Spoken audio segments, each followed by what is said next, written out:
Got on my leather jacket Thriller. The show ain't nothing Miller. Man, I'm a lady killer. If I want her, I'm a stealer. I promise I can make her fly away like caterpillars. So if you don't know by now, then you should probably get familiar. Okay, hi. Welcome everybody to the Vaughn Agency Ask the Expert. We are live and I am waiting now for my partner George to get on live with us. He's actually on location today and he's going to be joining us remotely. I'm Leticia Remauro and we have a lot to speak about today, from everything from the judicial hearings to the mail-in ballots and Big Pharma. So, as always, George and I have lots to discuss and we want to hear from you. We'd like you to write in your questions and your comments about any of these subjects because at the end of the day, your opinion is the one that matters. While George and I always enjoy talking about it, truly it's your opinion that matters. And I see that George is with us now. Hang on, I'm going to bring him in. George, there you are.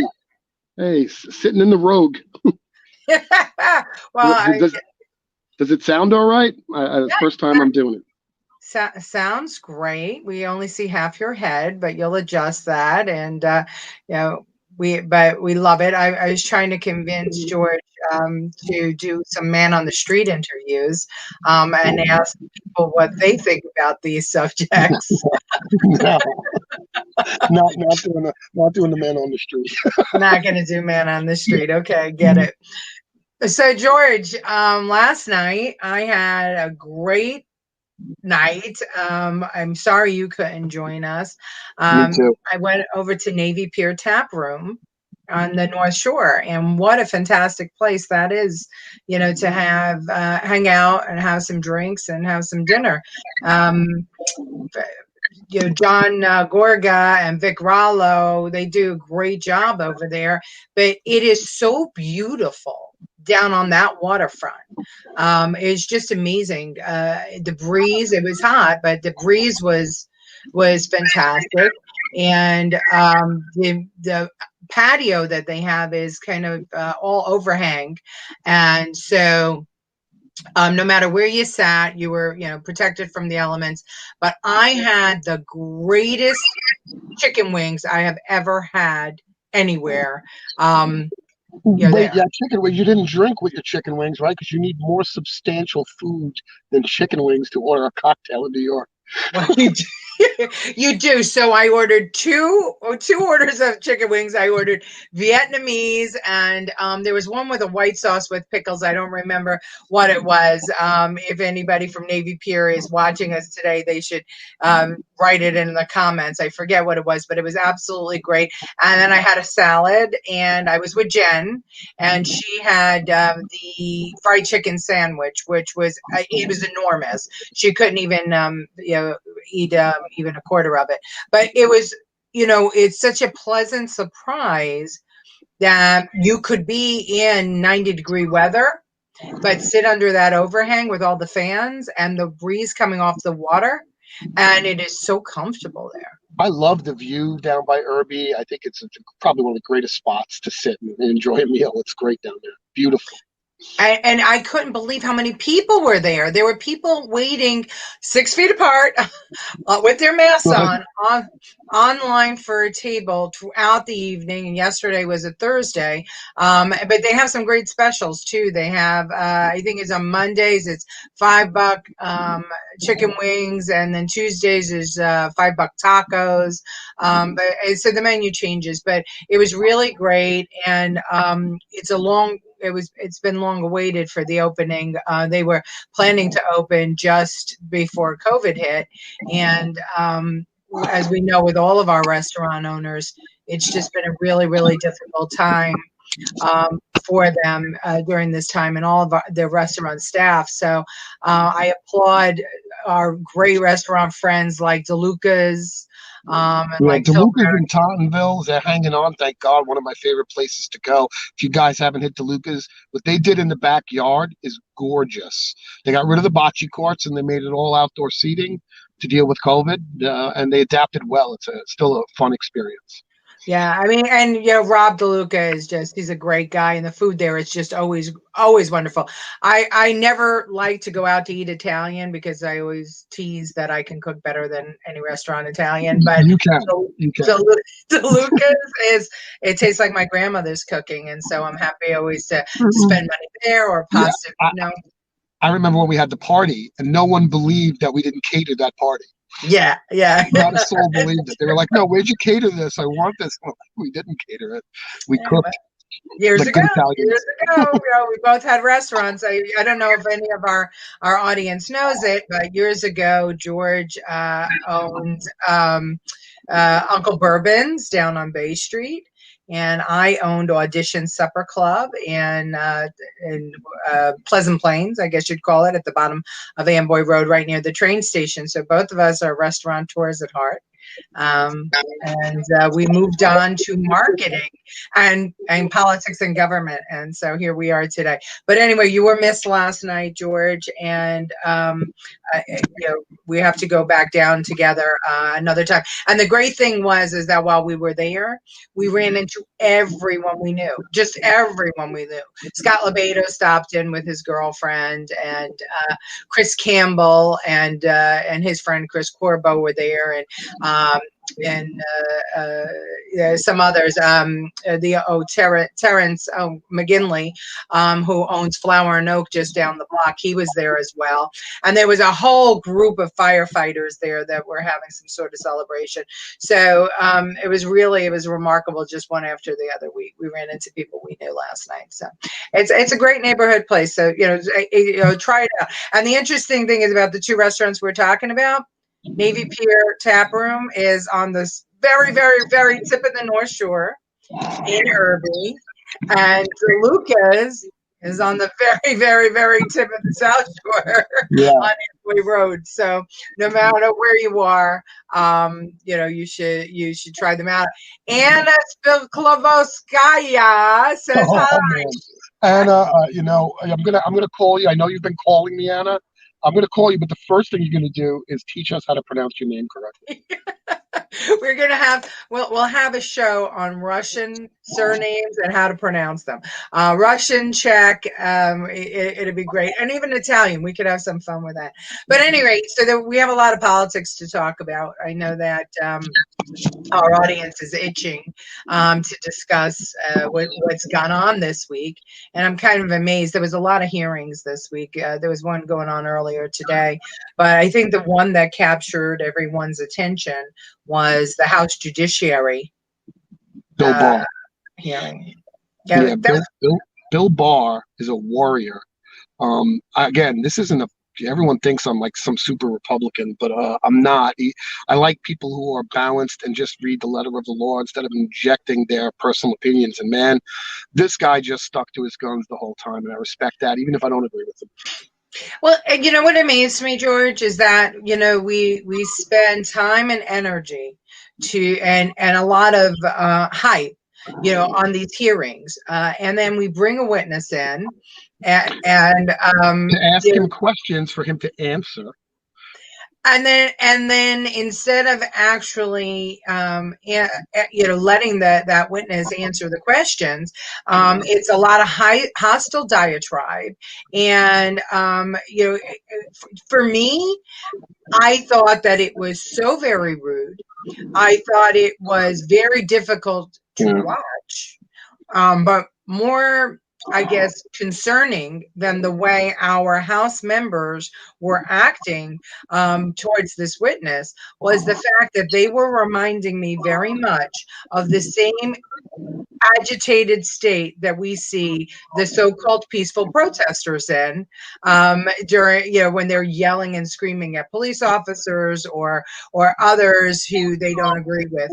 And for as long as these protests have been going on, I have been calling them privileged terrorists, because I'm convinced that the original intent of people to um, bring attention to being police. hijacked. Yeah, it's being hijacked by these people, and our congressional people were acting just like those privileged terrorists, and it's sad. I watched the whole thing, 4.5 hours. I was disgraced by the way they didn't bring him in to answer questions. They brought him in to talk at him as the surrogate for the Trump campaign. He is the attorney general. What Jerry Nadler was, what the way they weren't asking him questions. They weren't even letting him answer the questions. The minute they weren't getting an answer that they wanted, it went into this whole diatribe about how he's trying to go to Portland and kill people, and really the narrative in media is that, but the reality is there's federal officers on federal property protecting a federal building, and they're not going beyond that scope. They're within that scope, and that's their job.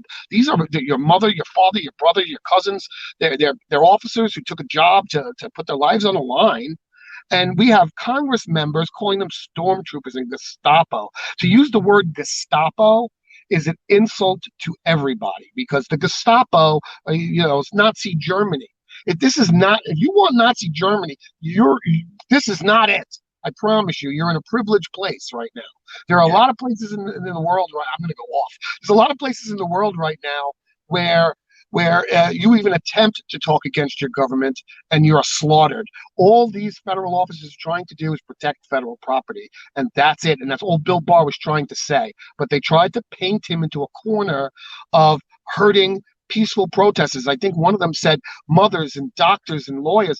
No. He said no. The rioters are who we were after, not the peaceful protesters. But because of political motives, no one could make that distinction. For some reason, people hold on to the fact that this is an election year. So remember, when you're watching all that, these are the people that are going to represent you, and they're all sitting there with, I don't know how many combined years in office. I know just Biden hundreds when you take a look at how many Congress people were there complaining about government. You did it. That's you're right. in it now. You're the government you're speaking of. And the thing I don't understand, George, is that Jerry Nadler said that this was a quote unquote, and we go back to the mostly peaceful protest, and that and all of the congressional representatives were saying that the feds escalated the problem. Now, let me just understand this for a minute, right? The protesters were there to protest the murder of George Floyd by the police department in in Minneapolis. Okay, so what did the federal courthouse have to do with anything? And if the protesters felt that the federal officers were in any way impacting or impeding their ability to protest, why didn't they move their protest from around the courthouse to anywhere else in Portland, where the federal officers couldn't be there? Because they wanted that agitation, because that's how they think you get attention for your issue these days. Exactly. So were we truly, so when I hear people say that these federal officers, or the presence of these federal officers, were impacting people's ability to protest, number one, or that they were taking people in unmarked cars and throwing them in there like Gestapo and questioning them, what I say is, why you could protest anywhere around Portland. Why aren't you protesting around the police department? Because the message, right, is that they wanted the community relations between the black men and the police department to be better, number one, and number two is they wanted their voices to be heard. So the only place those federal agents could go was around the federal buildings. Why not steer clear of the federal buildings unless your job and your whole scenario or your whole purpose was to create drama for television, create danger, and to try to create a scenario where it looked like President Trump sent in these police officers or these federal agents to stop protesters from exercising their a right to assemble and First Amendment right. Aren't we smarter than that as Americans than to believe this? Yeah, we're going to find out in November, right? How smart we really are and how clearly people see what it is. I keep saying Republican, but I'm not going to register Republican. I'm a registered conservative. The people, they have to paint a picture of evil because everyone hates Donald J. Trump, right? Everyone that's screaming is looking for an angle because that would be the worst thing that ever happened to them. And to me, that's the sickening part of all this. Right doesn't matter any longer. Being correct is irrelevant to politics. It always was to a degree. It is at its pinnacle now. There are protesters, and you and I we protest, right? We're one of the few, right, that like to, organize them and get people together and have our voice heard.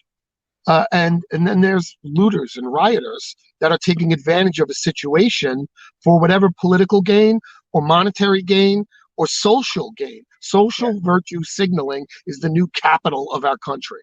Yeah. You have to virtue signal. You have to show your love. You can't just say that you're not racist. You now have to virtue signal and make posts of you kneeling at the feet of Black people instead of actually living a wholesome, good life. It's horrible. But it's all become smoke and mirrors, right? I mean, at the end of the day, we would like truth in politics. We'd like to have truth in government. And that's the whole, that's what everybody is clamoring for. Transparency. Yeah. But now we've come to a point in America where we want transparency in some places, but not in others.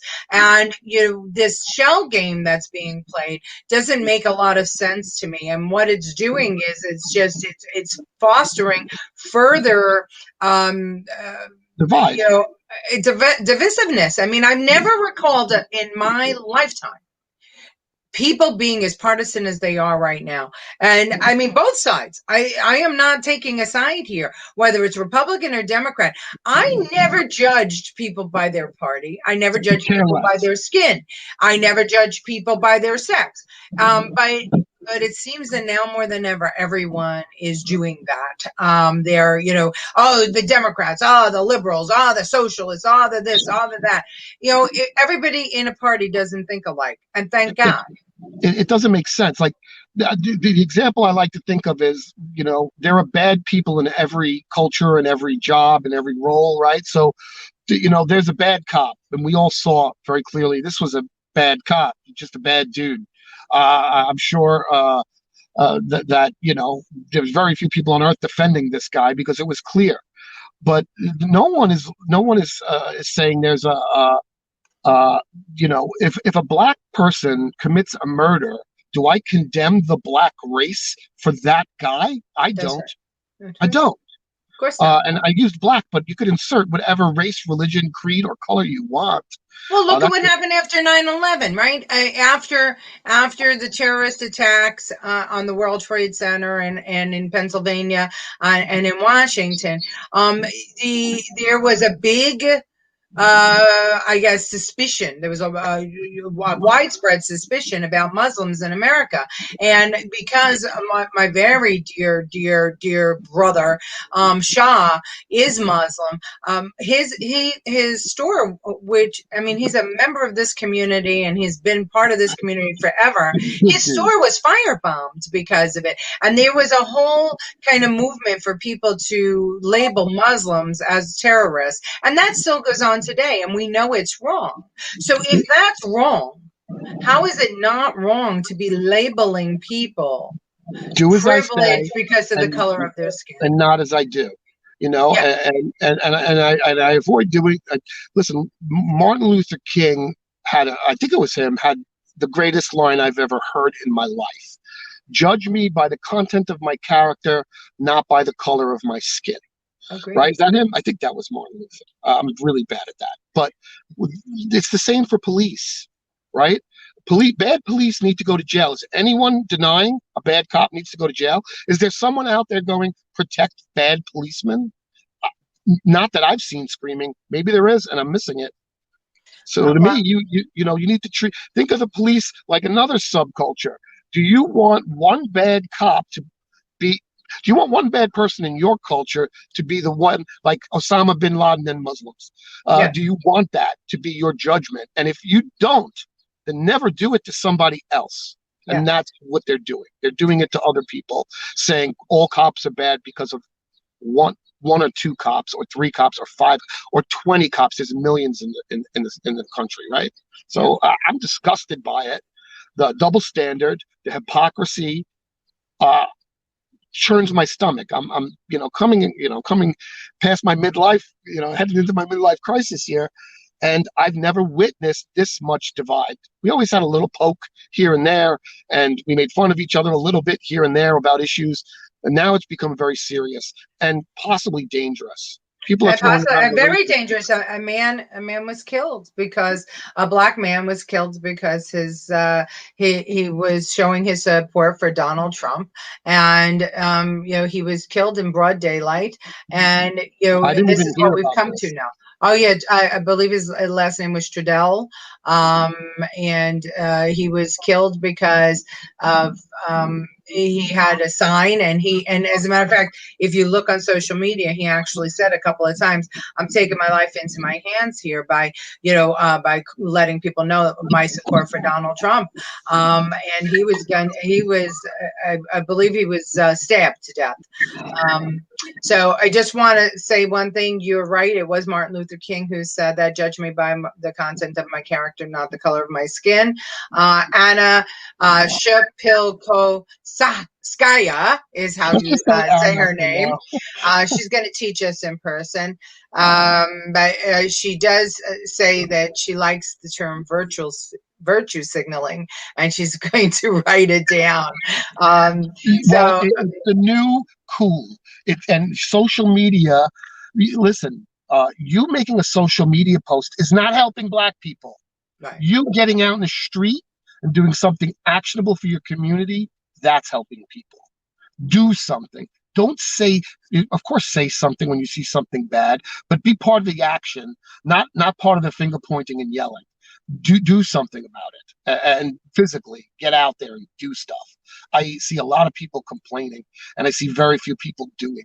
And social media is a cesspool for it. Virtual signaling is we're seeing it in corporations, right?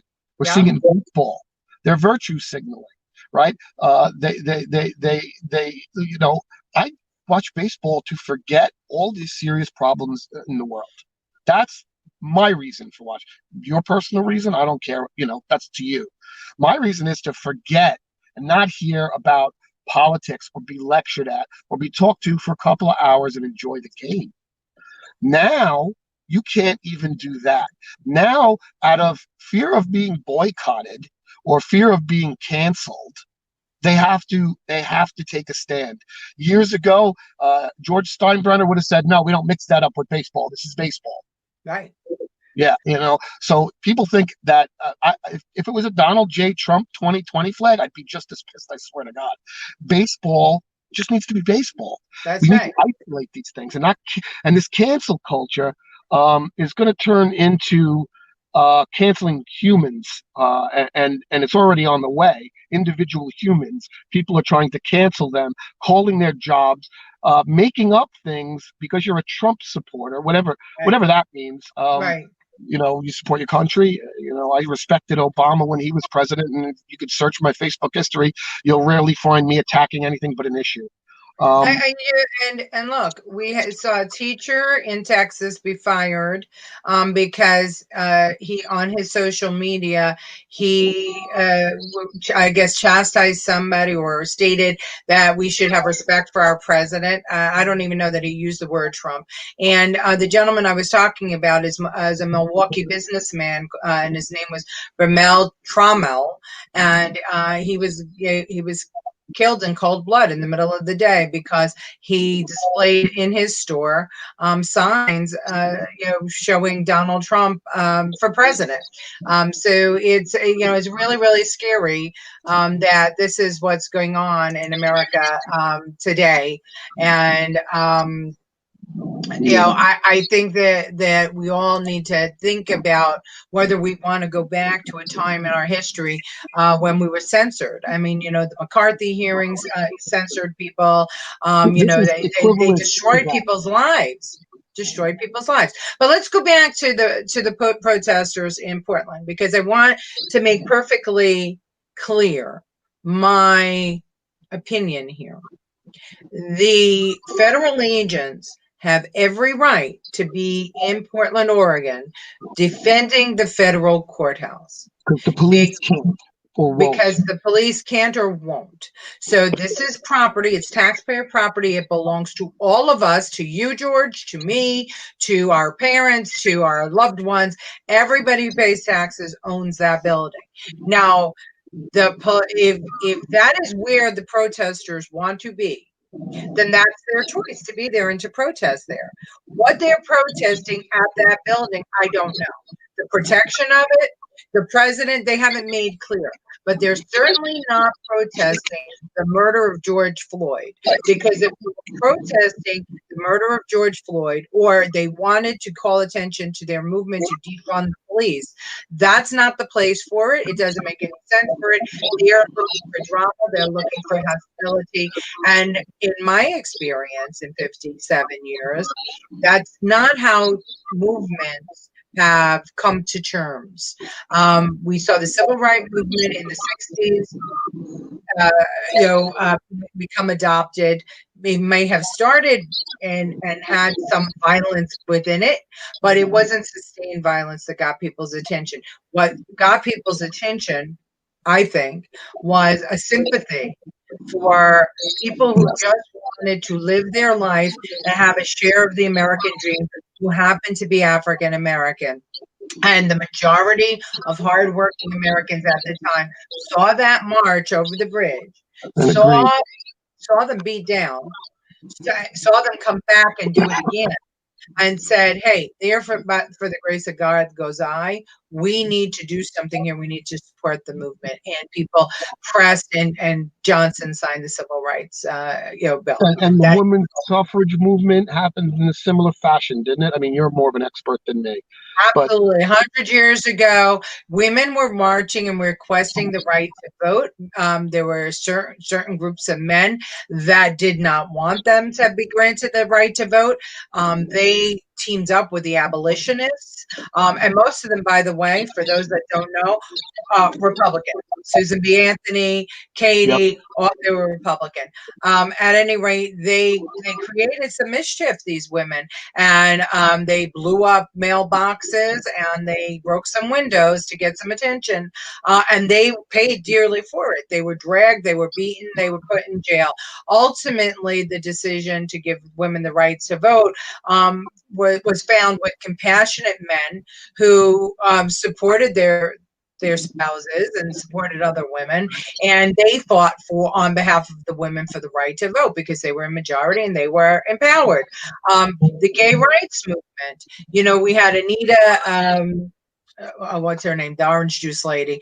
Anita Bryant was against the gay rights movement, and the country was hysterical during the 80s because of AIDS and the AIDS crisis. And there were some people that said that this was God's punishment on gays. Now, we both know very well, because we're friends with Wilson Henderson, and the other is Love Wilson.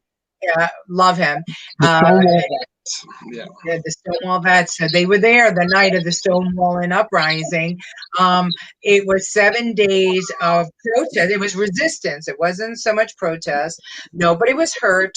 There was a little bit of property damage because there were some bricks thrown and whatnot. But that began the gay revolution. That ultimately it was men and women, mostly women, now who had become empowered all those years later, almost 70 years later, 80 years later, that started supporting the gay rights movement. And just recently, because of the support of men and women that they gained, we now have passed the ability for gay couples to marry and to adopt, and now there's movement to stop gay couples from adopting children, and so it's going to be the compassion from people like you and I, George, and the conversations about it that are going to preserve these rights and Yeah, to they spread them. just passed the surrogate law upstate. I was very proud of Nicole for that vote, even though a lot of people will probably bash her on it. Now they can have surrogate.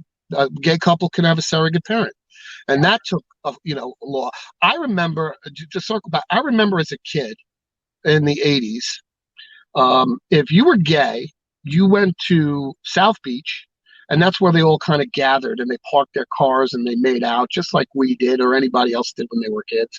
And people used to drive by and throw bowling balls through their windows doing 30 miles an hour and hurt and injured and attacked the gay people. And what's great about America? Why isn't that still happening?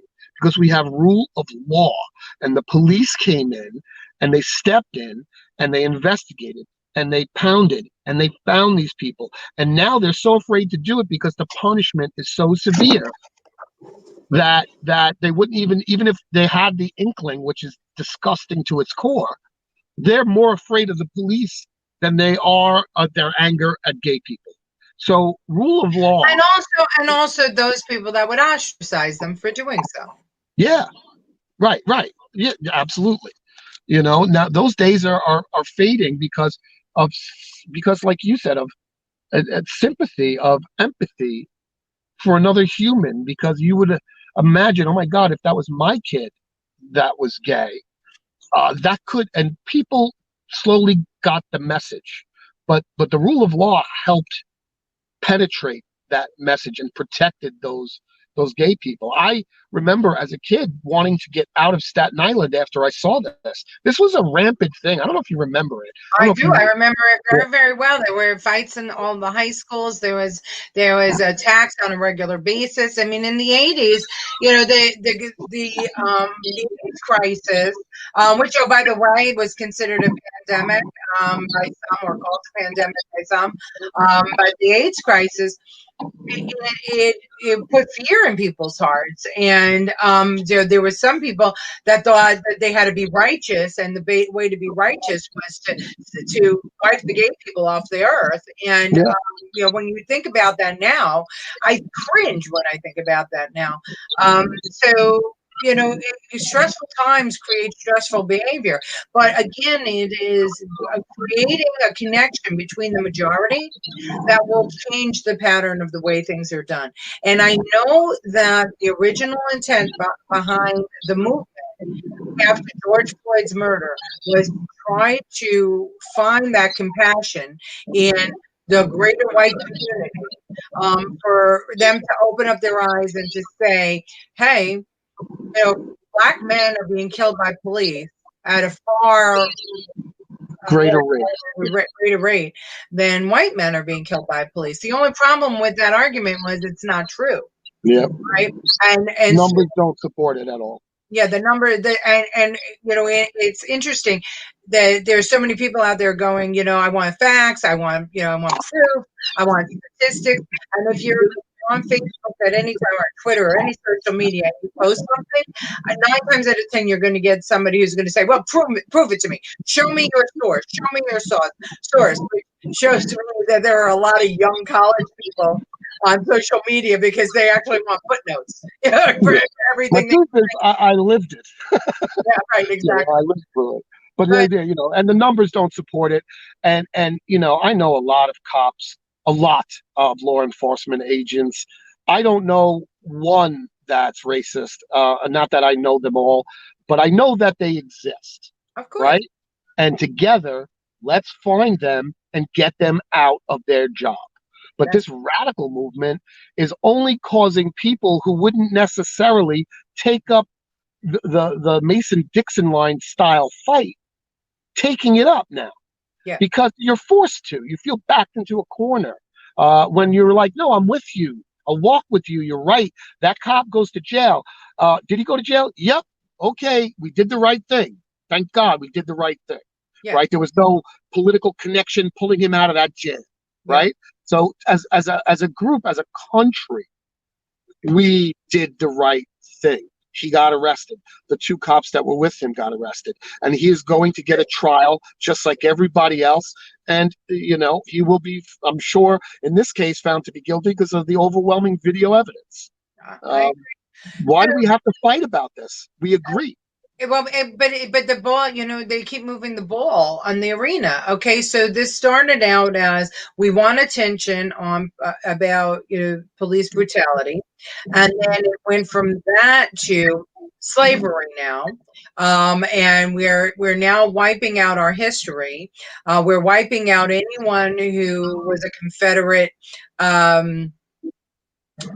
A general or soldier or a Confederate period where there are statues. We're wiping out our history. We're talking about that it's because of the fact that America was a slave country.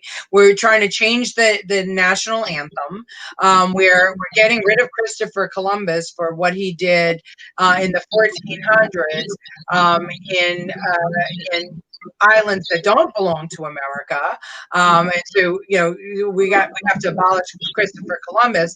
And now the protest, and then we went to defunding the police, and now the protest is all about federal agents stopping people from protesting. And so this ball has moved all over the court, and what I see is that the people who are demanding facts are not presenting any facts. They're presenting hyperbole. And believe me, there's nobody more hyperbolic than the president of the United States. So I understand people, feeling that they can be hyperbolic, but you can't have it both ways. There's no consistency here, and we don't know what the message is. And so what do we want? And this is why, for any one of my friends out there who are part of the Black Lives Matter movement, and they don't understand, or they have the nerve to say, "Oh, you're not ready for a conversation," or "You don't understand the conversation," I answered, that is not true. The message is flawed because we can't follow it. And if don't yell at somebody if they don't understand your message. If you're muddying the message and you want me to agree with your message 100%, that's not going to happen, especially in a society that is demanding that we back up every statement with a fact. And that fact and fact check and lose your social media status if you're retweeting incorrect information or something that somebody else seems to be incorrect. So don't tell me that you want me to blindly follow you if you don't even know what your message is, because I don't know where some of this stuff is coming from. But so talking about messages that are being a little bit mixed up, President Trump, and he did it yesterday, I think. He tweeted that mail-in ballots are not a good thing, and automatic mailing of ballots is not a good thing. Well, I don't recall exactly how he said it, but he said automatic ballots, mail-in ballots at the request are okay. He said literally said ballots at the request, right? And why is that? Why do why? What's the distinction between the two? Oh, I'm happy to tell you. First, I want to acknowledge that my mother's here, because if I don't, she'll be really mad at me. So, Mom says the women's right to vote came sometimes after the slaves were freed, and yes, Mom, and even after the slaves had the right, after Black people had a right to vote, and and she doesn't like the idea that they're changing names of sports teams as part of the cancel culture. And I think we agree with you on that. So here's the thing. This whole mail-in ballot debate has now become that President Trump. Certain people are saying that President Trump is demonstrating that he won't accept the results of the election, the outcome of the election. And I think that the information is getting a little bit twisted.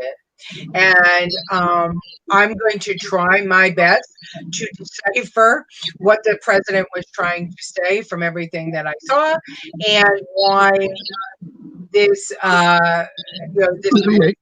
he said to delay the election. Accept the election is just absolutely flawed. Okay, and it's all more propaganda. So every state has different election laws. Every state. Currently, there are 5 states in America where you have automatic ballots mailed to every single registered voter. And Washington is one of the states, or Oregon, Colorado, Hawaii, and I forget the other one. But at any rate, those people have a choice now between voting on paper and mailing their ballot back in, or going to the polls and voting. Now, an absentee ballot process is different. In other states, what we have is we have those who want an absentee ballot because you have a reason that you can't go to the polls, like you're disabled, or like you're going to be out of town on the day of the election, or you're hospitalized, or you're in the military and you're stationed somewhere else. You can request a ballot, and then that state has to send your ballot to you. What's happening is some states now are deciding that they are going to just automatically mail ballots out, just like Oregon and Colorado and Hawaii and Washington have done. Now, people are saying, well, why wouldn't you do it? Make it as easy as possible to vote so everyone can participate. And I agree. It should be very easy for a person to cast their vote, but it should also be very secure for a person to vote. Now, we don't have ID requirements in most states for voting. You don't have to show proof of citizenship. You don't have to have proof that after you've served a sentence as a felon that you've reclaimed your right to vote.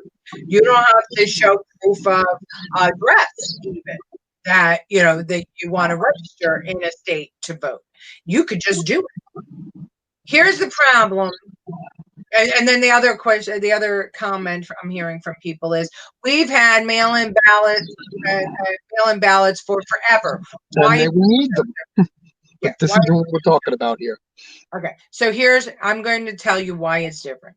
Because we have an election in 3 months, a little over 3 months, right, George? Yep, 96 days. Okay, we have 50 states. We have Puerto Rico. We have the District of Columbia and Guam, right? That vote for our elections. Okay, so that's 53, if you will, separate rulings for how they handle each of their elections. Okay, so now think about this. Right now, our post office is operating on about a quarter of its staff due to COVID. It doesn't look like that's going to change anytime soon. And that the post office of the United States during holiday time, which is about a month, right? Day after Thanksgiving to January 1st. I mean, maybe even longer than a month. They hire extra staff to deliver cards and packages to process, to make sure everything gets done, right? Well, the post office is, number one, strapped for cash. They don't have money for more staff. Number two, they have employees not coming in because of COVID.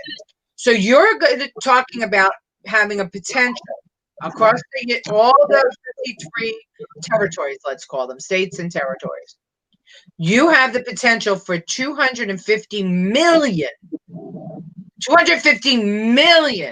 eligible voters to cast paper ballots. Now, I don't think we're going to see 100% of everybody that can register to vote, who to register to vote and to cast a ballot.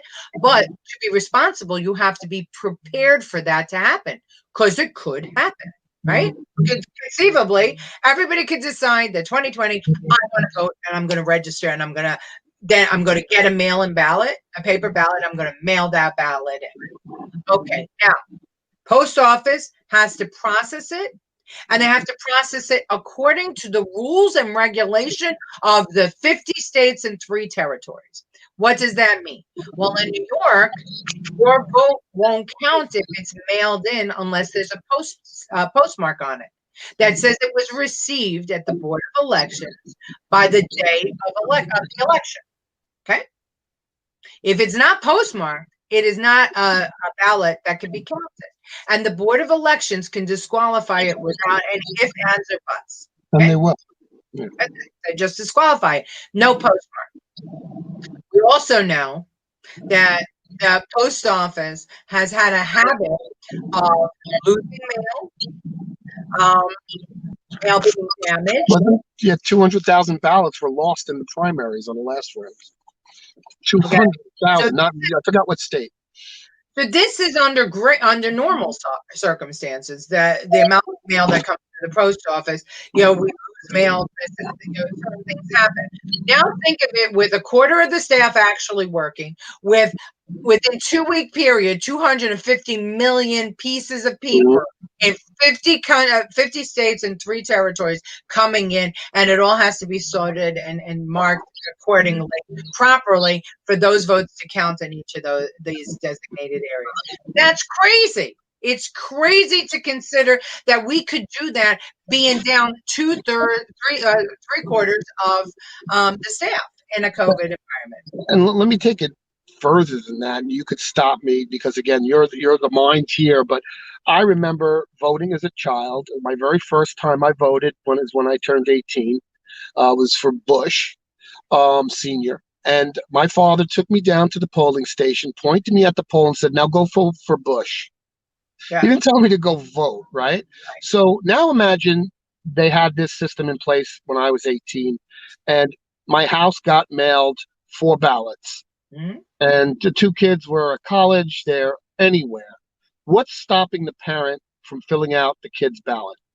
Absolutely nothing. But that's that's a problem within the the parent's house, and if you really want your vote preserved, you need to take your measures to preserve the vote. I'm not talking even about nefarious activity. I'm talking about just screw the ups. logistics of it. I was only talking about the post office. Let me now tell you about the Board of Elections.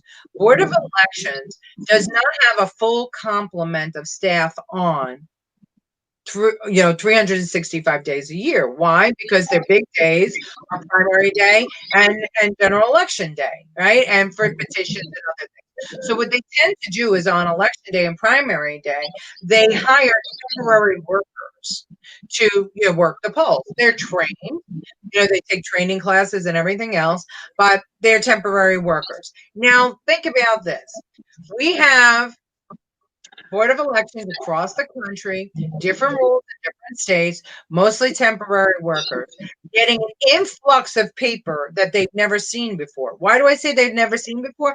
Because absentee ballots and emergency ballots and military ballots account for about 1% of votes cast in a general election, especially a presidential election. Now we're talking about the possibility of 100% of the ballots being cast in an election being paper. I don't think it'll happen, but I would say that in COVID, depending if we have a spike, you'll probably see 40% mailed in rather than, rather than about 40% mailed in. But even 40% is 40 times more than the 1% that they're used to dealing with. So now here's what happens in most states that have paper ballots.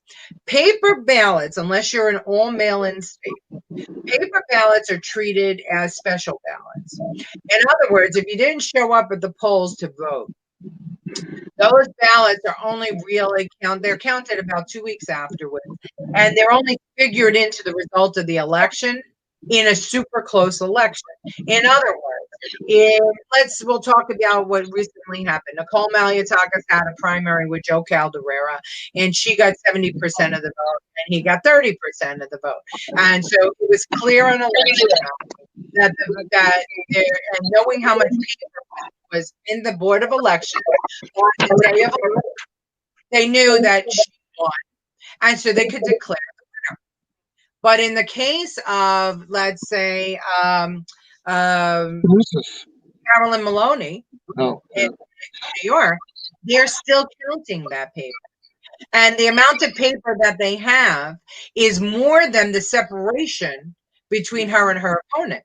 So they still don't know what's going on there, right? So, and on election night, or primary night throughout New York, there were many, and not only New York, but many places. It was the results of the election wasn't decided on that night.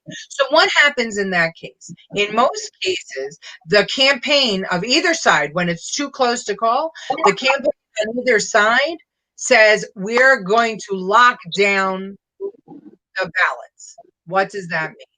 That means that nobody can open any of the paper ballots that were mailed in without representatives from both sides, both candidates on both sides being present. Okay, and now that can happen if it's a Senate race, and it can happen if it's a presidential race. It can happen for anybody. Any candidate has the right to lock down the ballot so long as you can prove that there's more paper out there that can change the election. Yeah, Al Gore did that, didn't he?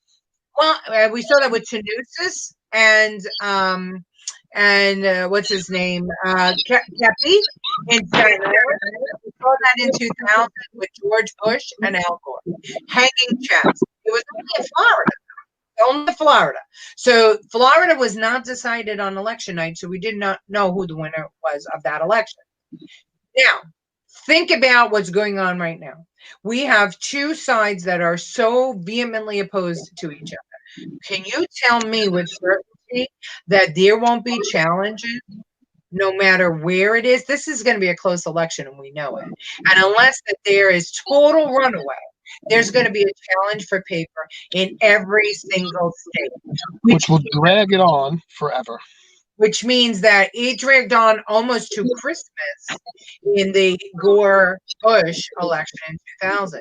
Can you imagine trying to count 50 states and 3 territories and each side having people go, this ballot is valid, this ballot isn't. To make matters even worse, Governor Cuomo or is on his desk. The Senate and the Assembly just passed a ruling that says that if your your mail-in vote is being tossed out by the Board of Elections or a challenge, they have to inform you of it, and you have an opportunity to come back and fix the error. How long is that going to take? You Trump have could be president for 9 years, people. Think about that if it locks up. So think about this before you. Our Constitution doesn't have, it's not written in there what happens if there can't be another election. It doesn't address it about what happens in the event that no state is able to hold a legitimate election. We didn't address everything, so it just says that when inauguration day will be, and transfer powers. It's up to us as a society to decide how that's going to look and how that's going to be. And there's a risk that lawsuits and whatnot about how elections have to work. And like the federal elections, there was a time, remember, George, not too long ago, when it was decided the federal primary elections were held in June to give the opportunity for military ballots to be delivered to overseas and brought back. So July, August, September, October, November, 6 months we needed for military ballots to get back from overseas. And then states, in order to not have having more than one primary day and to make sure that people came out to vote, states moved their primary day to the same day as the federal primary day. So there is opportunity to change.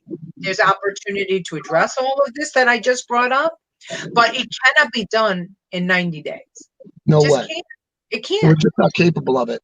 There was something else in the news related to this where Trump said, if we can't do an in-person election, delay the election. And everybody read that as Trump is a megalomaniac and wants to delay this election as long as possible, when in reality, he's poking them to prevent this from happening. He's saying, if you can't do it in person, state governors, then we should delay it because the fraud is the fraud possibilities, the miscount possibilities are that high. And look at the Hillary Trump election. I mean, it was it was initially a pretty thin margin.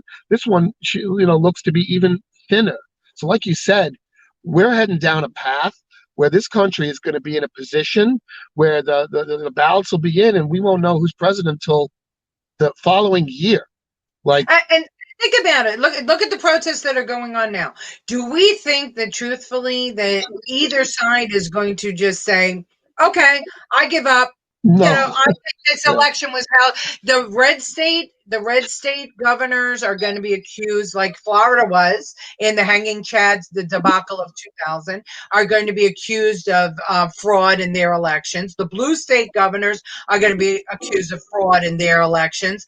I mean, we're going to have literally people at each other's throats, and and accusations going around. And if they rush to do this, there will be so many lawsuits thrown that I don't know that the peaceful transfer of power could occur if Biden does win. It's destined to be I don't fundamental. know. I'm sorry, I didn't mean to cut you off, but I don't know if Trump wins, if there could be a peaceful inauguration. There won't be.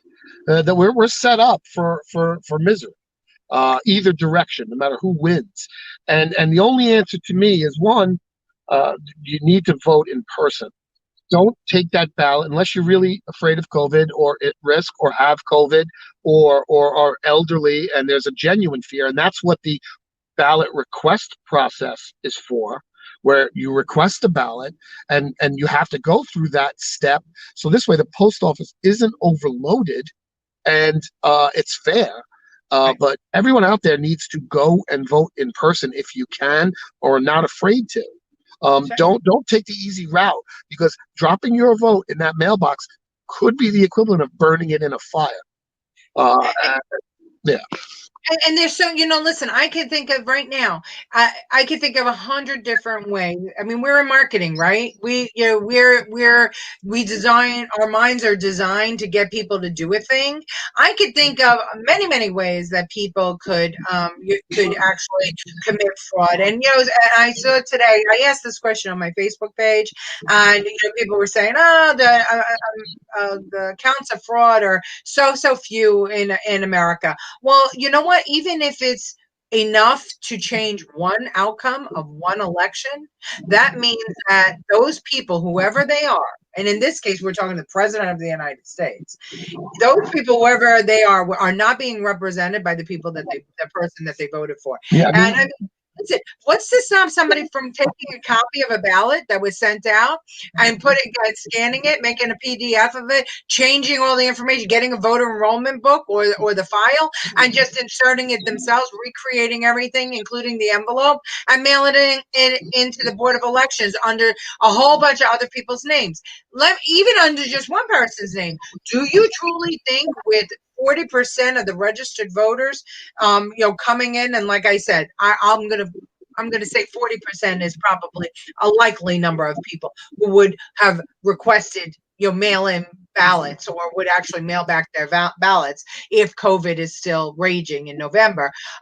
When they're scanning, what's to stop them by saying, "Hey, this person already voted"? Nothing. And what else is interesting is too, during this last primary, Democrats were getting Republican ballots. Republicans were getting Democratic ballots. We cannot rely on a rushed system like this. If maybe we added your idea of fingerprinting as part of it, but there's no way any of this could be done um, within the 90 days. We've proven that. We did it in the primary, and ballots didn't go out correctly, and that's dangerous. That's gonna be somebody sitting home going, "Oh, I got a Democrat ballot," throw in the garbage and not vote. Yeah. Right? Look at how many people. Yeah, look at how many people in New York, long-standing incumbent Democrats, lost their primaries to newcomers. Now, is it because of COVID? Is it because there was so many mail-in ballots? Is it because of more people taking an opportunity to vote? Is it because the new people more reflect the new people living in New York City? I don't know. None of us will know. We just know that so many people lost their seat. Standing incumbents lost their seat, and they were moderates. And we don't know whether it was because of the process or because people have truly started moving to the left. We don't know that. And I think that for me, voting is the most sacred privilege we have. Men and women have died to give us that right. In other countries, they stand online for days to be able to cast their ballot. For me, it is my most sacred right as an American citizen, more important than anything else, because it's my path to self-governance, to have a representative government that reflects me, right? It's my path to all these new immigrants that are here. They wait for that opportunity to be able to vote.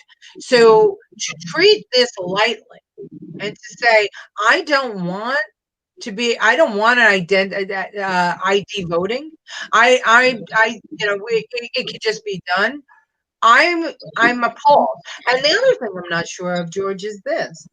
Why do people think that a lower voter turnout will be better for Donald Trump or Joe Biden?